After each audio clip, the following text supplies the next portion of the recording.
Hi, everyone, and welcome back to another episode of Combating Cancer. My name is Gwen Kelly, and I'm your host. If this is your first time tuning in, I just want to say welcome and thank you so much for being here. It truly means a lot that you would choose to spend part of your day listening to this podcast and being part of this community. For those of you who may not know my story, I was diagnosed with stage 3 astrocytoma brain cancer at the age of 19. And the reason I created this platform is because I wanted there to be a safe and honest space for people impacted by cancer in any way. Whether you're someone currently in treatment, someone in remission, someone grieving a loved one, a caregiver, or someone who simply wants to better understand how to support someone they love going through this journey. I wanted there to be a place where people could come and feel less alone. So today's episode is something that's honestly been sitting on my heart for a while now. And I just haven't really talked about it yet because there's always been so many different things I want to cover each week. But before I get into today's topic, I first want to say that I am extremely thankful to announce that my scans came back great again. Praise God. And I don't say that lightly. Every clean scan feels like another chance to breathe again, not only for me, but for my family. So what's interesting, though, is that my anxiety leading up to these scans was honestly really manageable. And I know what you guys are thinking. You're like, wow, that is really unusual for you.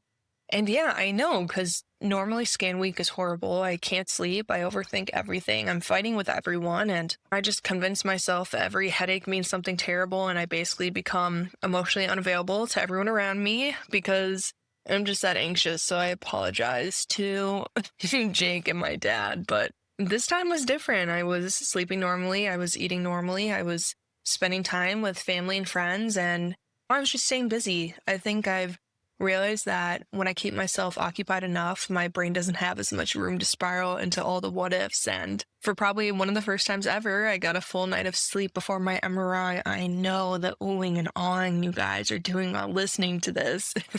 But I woke up that morning and I genuinely felt okay. Honestly calm. And I got to the hospital, filled out the paperwork, which I'm a pro at, checked in, and I was thinking, wow, maybe I'm finally getting better at handling this. I can't wait to tell everyone on the podcast. And then everything slowly started unraveling.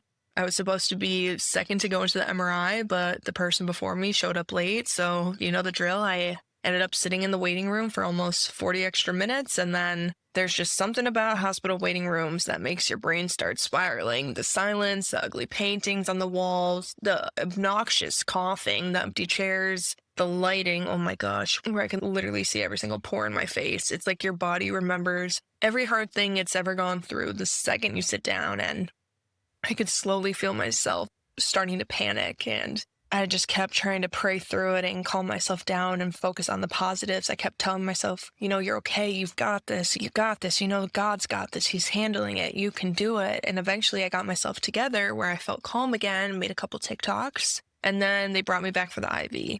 And they couldn't get it in. And you know what? This is my fault because I saw the guy in the morning. Mind you, it's 7:45 at this point. Got there at, I would say, like 6:30 or whatever. And I was like, oh, happy Monday. Am I the first poke of the day? And he's like, yeah. And I was like, oh, great. I hope you get it. And of course, I just jinxed myself for no reason. Now, listen, I know there are worse things in the world than getting poked with an IV needle. But when you've spent years in the hospital and treatment rooms and MRI machines, sometimes the smallest thing emotionally pushes you over the edge because your body is just exhausted from reliving it all again. And this guy just keeps poking me 4 different times. And then he's like, oh, you know what? Maybe I should actually call down someone that specializes in this and we can get it in your hand. And I'm like, oh my gosh, I can't do the hand. I can't do it. And the worst part is I tried so hard to prepare. I was literally telling Jake the night before, I was like, I need to drink 3 full Stanley cups full of water because I do not want them struggling to find my veins tomorrow. So after every failed attempt, I could just feel myself getting more overwhelmed. I was just like, don't cry, don't cry, don't cry. And I wasn't crying because it hurt physically. I was crying because emotionally I was just exhausted. I was sitting there texting my dad and Jake saying, I can't do this. I hate being here because scan days are weird. Even when you're doing well, even when your prognosis is good, even when everyone around you is optimistic, your body still remembers the fear. And eventually they got the IV in the original arm that I told him was my good one, but he said no, but okay, whatever. I can't even. I got through the MRI and afterwards I was honestly just moody and emotionally drained the rest of the day, but I mean, when am I not? But thankfully, my results came back great, and truthfully, I'll take crying over an IV any day if that means hearing good news afterwards. But sitting in that waiting room and going through all of that really got me thinking about something else that cancer changes: relationships. And that's what I want to talk about today. I want to talk about what happens when the people you thought would show up for you don't. And I think this topic applies to so much more than cancer. I think anyone who's gone through grief, trauma, heartbreak, loss, mental health struggles, or any major life event understands this feeling. There's always somebody you imagine being there for you, someone you think is going to pick up the phone, someone you think will check in, someone you think will sit beside you through the ugly parts, through all of it. And the harsh reality is sometimes they don't. And it hurts in a way that's honestly hard to explain unless you've lived it. Because it's not always about one missed text message. It's the realization that someone you trusted to emotionally hold space for you couldn't. Like, you were too much for them. And when I first got diagnosed at 19, I really struggled with that. There were people in my life that I genuinely believed would be there through everything. And instead, they disappeared. Maybe they'd send a quick text, "How are you?" and check in once in a while, but nothing deeper than that. It was all surface level. And I remember sitting there thinking, if the roles were reversed, I would have been there for them. But I think that was one of the hardest pills for me to swallow at that age. Realizing that not everybody loves people the same way you do. Not everyone knows how to show up during hard situations. And the thing is, at first I took that really personally. I thought it meant that they didn't care. I thought it meant that I wasn't important enough. I thought maybe I expected too much. Like, oh, I shouldn't be expecting them to do this. But as I got older, I started realizing that sometimes people just genuinely are not emotionally equipped to handle things like cancer. And before anyone twists that, no, that doesn't make it less painful. But I think understanding people and excusing people are two different things. Because here's the reality: cancer doesn't just affect the person diagnosed, it affects everyone around them. And every single person reacts differently to fear, grief, uncertainty, and pain. Some people come close to you. Some people become your rock. Some people avoid it completely because acknowledging it makes it feel too real. And I've actually had conversations with people years later who admitted to me that during my diagnosis, they kept tabs on me constantly through other people. They wanted the updates. They cared about me. But they couldn't emotionally bring themselves to reach out to me directly because they didn't know how to process it. And one thing someone once said to me that honestly stuck with me forever was, I didn't want to know sick Gwen. I didn't want to know the Gwen that didn't have hair. I wanted to hold on to the version of you before cancer. And at first I was like, well, that stinks.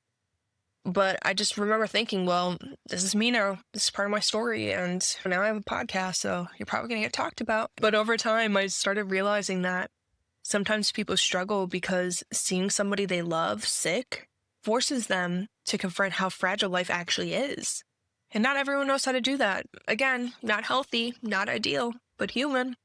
I also think that one of the hardest things during difficult seasons is the pain magnifies that absence. You can walk into a room filled with people who love and support you and still somehow only focus on the one person who isn't there. And trust me, I have done that so many times. I've had people praying for me, checking on me, sending me messages, supporting me publicly, remembering my scan dates. And meanwhile, I'm sitting there thinking, wow, I can't believe that this one person didn't reach out. Can you believe that they didn't even comment on this and this or some of these things or whatever? And honestly, I think that's a human response. But over time, I realized something really important. If I only focused on who wasn't showing up, I was completely missing the beauty of the people who were. And while there were definitely people I expected to hear from more during treatment, there were also a lot of unexpected people who checked in on me throughout that season of life. I even reconnected with an old friend from high school that I hadn't talked to in years, and having people like that reach out during treatment honestly reminded me that support can come from really unexpected places.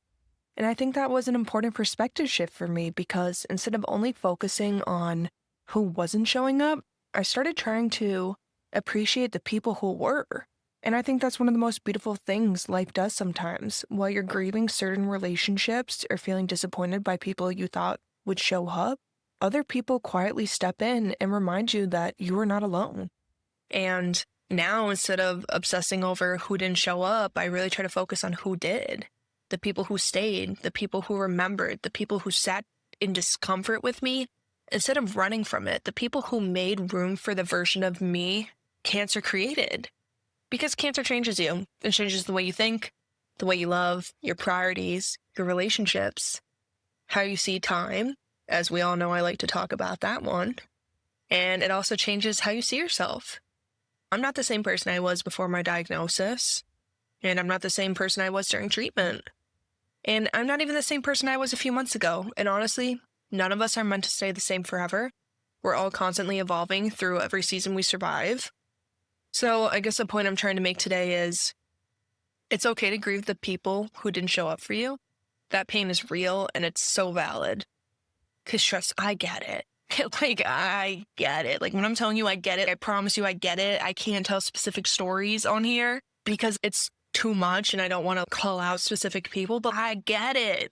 I promise you, but don't let their absence blind you to the people who are loving you well. Don't miss the people praying for you because you're focused on the person who stayed silent.